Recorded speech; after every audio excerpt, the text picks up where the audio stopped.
Have you ever wondered why some people are great at teamwork and some people prefer to work alone? Or why certain feedback feels personal to you but not to others? It is all connected with attachment styles. Usually when we think about attachment styles, we think about romantic relationships. But the truth is that attachment styles have an impact on all areas of our lives, on all relationships with our family, friends, colleagues at work, and on all different environments and settings, so also at the work setting. So let's discuss today the strengths and weaknesses of each attachment style in the workplace. Starting with the anxious attachment style.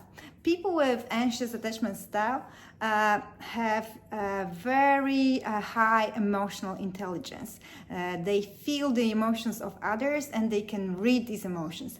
And because of that, it makes them great in collaboration and teamwork with others. Another positive aspect of this attachment style is attention to details. Those people have such a fear of rejection that they try to protect themselves from this rejection, and this leads to being paying attention to details, because in this way they can deliver perfect work. And because of this fear, they also often strive to grow and develop.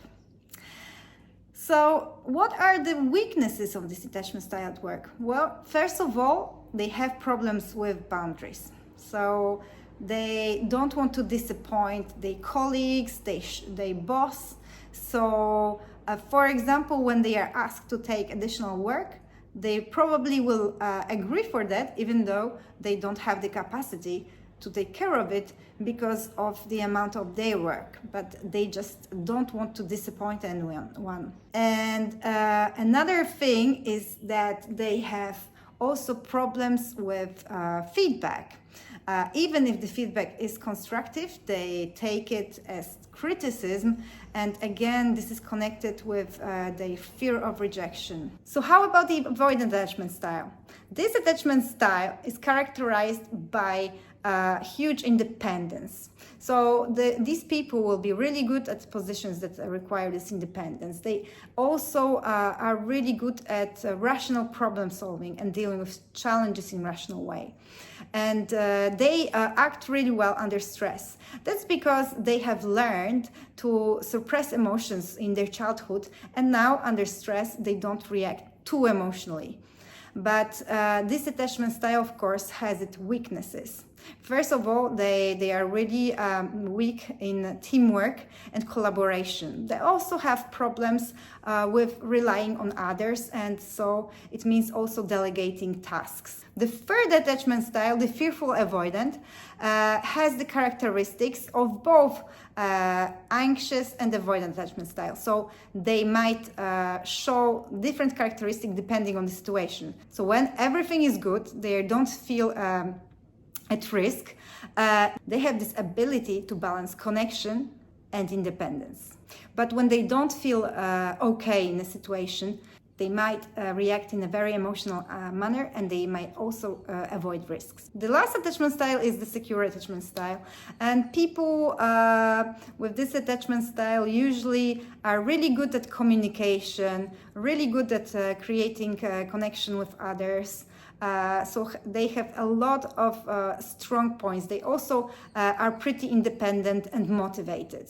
There aren't many weaknesses of this attachment style. One thing that we can say is that because they see this secure attachment as a baseline and something normal, they might not understand the struggles of insecure attachment styles, and therefore they might not be sufficiently empathic towards their colleagues that may struggle in some situations.